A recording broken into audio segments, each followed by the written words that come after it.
নমস্কার বন্ধুরা, অনিতাস কিচেনে তোমাদের আবারও স্বাগত জানাই। বাদাম তো সবাই কম বেশি পছন্দ করো। বাদাম ভেজে খাও, বাদাম তোমরা সেমাইতে দিয়ে খাও, কিন্তু বাদাম ভর্তা কি কখনো খেয়েছো? আজ আমি তোমাদেরকে দেখাবো বাদাম ভর্তা। তো এখানে আমাদের প্রথমেই লাগছে বাদাম, শুকনো মরিচ এবং লাগছে গোটা 3 থেকে 4টে কাঁচামরিচ এবং সাথে লাগছে 3 থেকে 4 কোয়া রসুন। তোমরা যে যেমন বাদাম নেবে সে সেমন উপকারটা কম বেশি বাড়িয়ে কমিয়ে নেবে। এখন আমরা কড়াইতে দিয়ে দিচ্ছি সাদা তেল। এই সাদা তেলটা যখন দেখবে একটু গরম হয়ে এসেছে, তখন এর মধ্যে মিডিয়াম আঁচে তোমরা শুকনো মরিচগুলোকে ভেজে নেবে। একটু আস্তে আস্তে ভাজবে যেন মরিচগুলো পুড়ে না যায় এবং ভেতরে বেশ ভালোভাবে ভাজা হয়ে যায়। তো আমরা এগুলোকে এখন একটু লাল লাল করে ভেজে নেব একটু সময় নিয়ে। বন্ধুরা, বাদাম ভর্তা কিন্তু আগে তোমরা কখনোই খাওনি। আমি কিন্তু তোমাদেরকে গ্যারেন্টি সহকারে বলতে পারি যে বাদাম এইভাবে ভর্তা বানিয়ে তোমরা আগে কখনোই খাওনি। যেটা আমি বাসায় নিজে তৈরি করেছি, সমস্ত নিজস্ব উপকরণ দিয়ে, কোনো কিছু বাইরের উপকরণের কোনো প্রয়োজন নেই। ঘরে থাকা উপকরণ দিয়েই তোমরা এগুলো তৈরি করতে পারবে। বাদাম ভর্তা যে আমার এত ভালো লাগে কি বলবো। আমি প্রথম খেয়েই তো এটার ফ্যান হয়ে গেছি। দ্বিতীয়বারও আমি বাসায় করে খেয়েছি, তাই আজকে তৃতীয়বার তোমাদের সাথে শেয়ার করলাম। তো দেখো, এখন আমরা মরিচগুলো ভেজে নিয়েছি এবং বাদামগুলোকেও ভেজে নেব। একটু নুন দিয়ে এবং কাঁচা লঙ্কাগুলো দিয়ে দিলাম। এবার আমরা এগুলোকে ভালোভাবে ভেজে নেব। তোমরা বাদামগুলোকে কিন্তু একেবারে লো ফ্লেমে ভাজবে এবং আস্তে আস্তে এগুলোকে ভাজবে। দেখবে বাদামগুলো যখন হালকা ফেটে ফেটে যাবে, বেশ 5 থেকে 7 মিনিট তোমরা এভাবে হালকা আঁচে নেড়ে নেড়ে বাদামগুলো ভাজতে থাকবে। এভাবে কিন্তু অনেকেই আছে বাদাম মশলা দিয়ে ভেজে খায়, কিন্তু ভেজে বিভিন্ন উপকরণ দিয়ে ভেজে সব কিছু করে বেটে তো কেউ কখনো খায় না। তো দেখো, আমাদের এখানে বাদামগুলো ভাজা শেষ, সাথে মরিচগুলো হালকা বেশ একটা ভাজা হয়েছে। আর এখানে সাথে আছে 4 থেকে 5 কোয়া রসুন। এখন রসুনগুলোকে আমরা উপর থেকে ছালটা ছাড়িয়ে নেব। এখানে আমরা একটা একটা করে রসুনগুলোকে ছাল ছাড়িয়ে নিচ্ছি। বন্ধুরা, বাদাম ভর্তা আমি তোমাদেরকে গ্যারেন্টি দিয়ে বলতে পারি, ভর্তাটা খাওয়ার পরে তোমরা আমার কথা মনে করবেই এবং বাসায় কে কে এটা করে খাবে অবশ্যই কিন্তু কমেন্ট করে জানাবে। আর রসুন খেলেও কিন্তু অনেকের গা ব্যথা কমে, তো এই রসুনটা খাওয়াও কিন্তু এটার সাথে খুবই উপকারী। দেখো, বাদামটা বেশ কত সুন্দর ভাজা হয়ে গেছে। তো বন্ধুরা, এখন আমরা সবগুলো উপকরণ নিয়ে নিয়েছি। দেখো, শুকনো মরিচ, কাঁচা লঙ্কা, সাথে বাদাম ভাজা এবং সাথে আছে রসুন।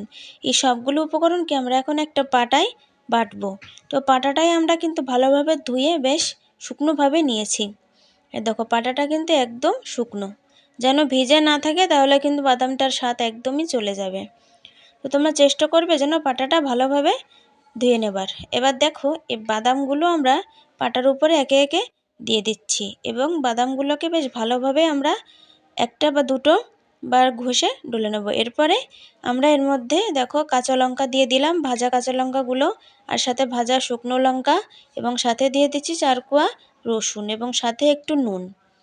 এই উপকরণগুলো এর সাথে ভালোভাবে তোমরা বাদামের সঙ্গে পিষে নেবে। একই পাটায়, কিন্তু বাদামটা উঠিয়ে রাখার কোনো প্রয়োজন নেই। একইভাবে তোমরা এভাবে ভালোভাবে ফিনিশ করে বেটে নেবে। দেখো, আমিও বেটে নিচ্ছি সবগুলো উপকরণ। দেখবে এখানে আবার শুকনো মরিচের ছাল না রয়ে যায়, অনেকের পেটে গেলে আবার পেটও কিন্তু খারাপ হতে পারে। তো দেখো, আমরা সবগুলো উপকরণ আবার একসাথে করে বেটে নিচ্ছি। বেশ বাদামটার কালার কিন্তু একটু বাদামি বাদামি হবে। এর মধ্যে তোমরা চাইলে ধনিয়া পাতাও দিতে পারো, বাট আমার ধনিয়া পাতাটা বেশি একটা পছন্দ না, তাই আমি ধনিয়া পাতাটা দিলাম না। তো অলমোস্ট আমাদের বাটা রেডি। এখন আমরা এর মধ্যে একটু কাঁচা সরিষার তেল দিয়ে নিয়ে নিলাম। কাঁচা সরিষার তেল দিয়ে ভালোভাবে এভাবে পাটায় করেই আমরা মেখে নেব। দেখো কত সুন্দর না, ওয়াও, মনে হচ্ছে এটা দিয়ে ভাত খেয়ে নিই। আর তোমাদেরকে সাথে দেখাবো, যেহেতু আমার সকালের মেনুটাই তোমাদের সাথে শেয়ার করলাম, এখন আমি তোমাদেরকে দেখাবো একটা অন্যরকম স্বাদে আলু ভর্তা রেসিপি। অনেকেই তো আলু ভর্তা করো, তবে এভাবে একটু করে খেয়ে দেখো না কেমন লাগে। নিশ্চয়ই আমার কথা মনে করতে হবে। কড়াইতে প্রথমেই তেল দিয়ে দিলাম এবং এরপরে দিয়ে দিচ্ছি কাঁচা লঙ্কা কুচি, সাথে দিয়ে দিচ্ছি হলুদ গুঁড়ো, একটুখানি নুন দিয়ে এর মধ্যে দিয়ে দিচ্ছি কুচনো পেঁয়াজ। পেঁয়াজগুলো যখন একটু লাল লাল করে ভাজা হয়ে যাবে তখন আমরা এর মধ্যে দিয়ে দেব টুকরো করে রাখা টমেটো। আমি এখানে মিডিয়াম সাইজের একটা টমেটো নিয়েছি।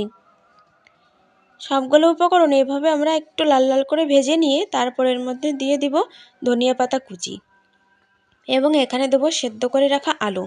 আলুগুলো কিন্তু তোমরা অনেকেই আছে হাত দিয়ে ম্যাশ করে নাও, কিন্তু ম্যাশ করবে না, এভাবেই কিন্তু গোটা গোটাভাবেই এর মধ্যে দিয়ে দেবে। দিয়ে কড়াইতেই একই সাথে খুন্তির সাহায্যে তোমরা এভাবে একটু চেপে চেপে, দেখো আমি গোল একটা চামচ দিয়ে চেপে চেপে কিন্তু এর মধ্যেই আমরা মাখাটা করছি। একদিকে মিডিয়াম ফ্লেমে জাল হচ্ছে, সাথে আমরা চামচ দিয়ে এর মধ্যেই কিন্তু এটা মেখে নিচ্ছি। দেখো আমাদের অলমোস্ট মাখা হয়ে গেছে, কত সুন্দর ফিনিশ হয়েছে। দেখো তেল তেলে একটা ভাব এসছে আর গন্ধটা যা বেরিয়েছে না, সাথে দেখো শুকনো মরিচটা কিন্তু পুরোটা পিষে দেবে না, এভাবে হালকা হালকা করে এর উপর থেকে ছড়িয়ে দেবে। কত সুন্দর দেখতে লাগছে না, দেখলেই তো আমার জিভে জল চলে আসছে, মনে হচ্ছে কখন খাবো। তো চলো আমরা এখন শুরু করি। প্রথমে বাদাম ভর্তাটা দিয়েই মেখে নিচ্ছি। এই দেখো যা হয়েছে না খেতে, সেটা তোমরা নিজেরাও না খেলে কিন্তু বুঝবে না। তো আমি তো এটা দিয়ে মনে করো এক থাল ভাতই খেয়ে নিয়েছি। আলু ভর্তাটাও কিন্তু অনেক সুন্দর হয়েছিল। এইভাবে তোমরা অবশ্যই অবশ্যই করে বাদাম ভর্তা এবং আলু ভর্তাটা বাসায় বানিয়ে খাবে, নাহলে কিন্তু বুঝবে না এর স্বাদটা। আর বাদাম ভর্তার কথা তো কি বলবো, এভাবে নিশ্চয়ই তোমরা কখনো বাদাম ভর্তা খাওনি। বন্ধুরা কেমন লাগলো আমার এই রেসিপি দুইটা অবশ্যই কমেন্টে জানাবে এবং চ্যানেলটিকে সাবস্ক্রাইব করতে ভুলো না কিন্তু।